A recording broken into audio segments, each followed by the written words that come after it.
নোয়াখালী থেকে আকবর হোসেন সোহাগ এবং কুমিল্লা থেকে এইচ এ মহিউদ্দিন। আমরা শুরুতেই যাচ্ছি ফেনীতে ইয়াসিন সুমনের কাছে। সুমন, বন্যায় এ জেলায় কত কিলোমিটার সড়কের ক্ষতি হয়েছে? আপনি যেমনটি বলছিলেন যে এবারের বন্যায় ফেনী একেবারে লন্ডভন্ড হয়ে গেছে।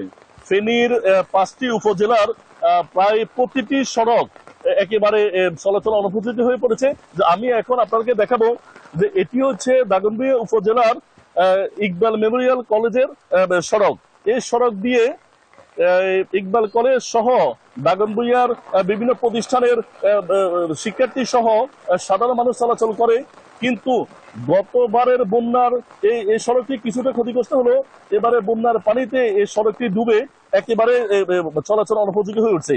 এটি হচ্ছে ফেনীর প্রতিটি সড়কের দৃশ্য। তবে আমরা প্রশাসনের সাথে কথা বলেছি, তারা এখনো পর্যন্ত যে বন্যার প্রকৃত ক্ষয়ক্ষতি সড়কের যে কত কিলোমিটার ক্ষতি হয়েছে এবং এই ক্ষতির পরিমাণ কত, তারা এটি এখনো নির্ণয় করতে সক্ষম হয়নি। তবে এখানকার যে দাগনভূঞা সহ যে সোনাগাজী এবং বিশেষ করে ফুলগাজী, পরশুরাম এবং ছাগলনাইয়ার অধিকাংশ সড়ক একেবারে ভেঙে চুরে চুরমার হয়ে গেছে। তবে এখানকার যে স্থানীয় বাসিন্দা রয়েছেন তাদের দাবি হচ্ছে যে সড়কগুলো যেন ভালো মানের হয়, ভালো ঠিকাদারকে দেওয়া হয়। এই হচ্ছে আমার কাছে ফেনীর বন্যার পরিস্থিতি। আমি এখন চলে যাব নোয়াখালীতে আমার সহকর্মী সোহাগের কাছে। সোহাগ।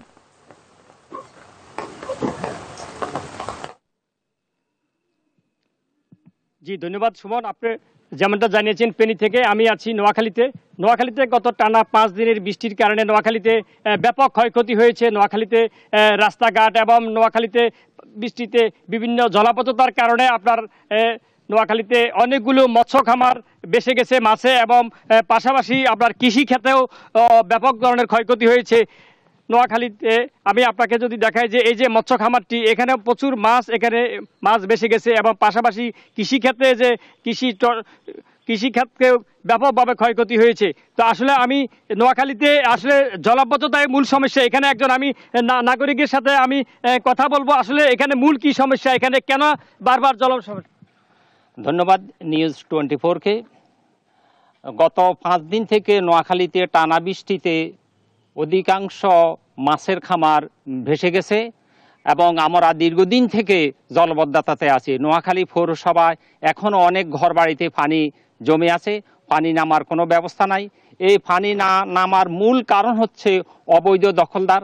আপনি যারা দেখছেন সিনেমা রোড থেকে তারপরে জোনাকি ক্লাব হইতে অনেকগুলো জায়গা শহরের এখনও পানি বন্ধ হয়ে আছে, পানি নামার কোনো ব্যবস্থা নাই। যেই কারণে জলবদ্ধতার কারণে নোয়াখালীবাসী দীর্ঘদিন থেকে মানে অসহ্য যন্ত্রণাতে আছে। এই অসহ্য যন্ত্রণা থেকে আমরা পৌরবাসী নোয়াখালী অনেক নাগরিক জেলা প্রশাসকের কাছে অনুরোধ করেছি, কিন্তু আমরা আসলে একজন নাগরিক থেকে শুনছেন। আসলে নোয়াখালী এই ছিল আমার কাছে নোয়াখালী থেকে সর্বশেষ। আমি ফিরছি কুমিল্লায়, সেখানে আমাদের আরেক সহকারী মহিউদ্দিন সেখানকার পরিচয় নেবেন। মহিউদ্দিন। নদীর চরে যে গোমতী নদীর 2 পাড়ে প্রায় বুড়িছং, ব্রাহ্মণপাড়া, মুরাদনগর, দেবিদ্বার সহ 35 কিলোমিটার দীর্ঘ পথ ধরে কিন্তু এই গোমতী নদী কোল ঘেঁষে চলছে।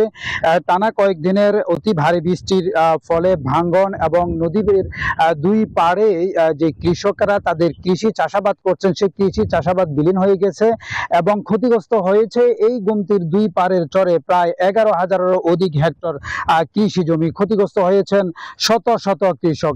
আমি যদি আপনাকে একটু দেখাই, এই যে আপনারা দেখছেন যে কৃষির যে যারা ফলন করেছে সেখানে পানি জমে যে বিভিন্ন ধরনের ফসল, সেই ফসলের গাছের যে গোড়া রয়েছে সেখানে পচন ধরে সেখানে গাছগুলো নষ্ট হয়ে যাচ্ছে, এবং যে ফলন সেই ফলনগুলো কিন্তু নষ্ট হয়ে যাচ্ছে।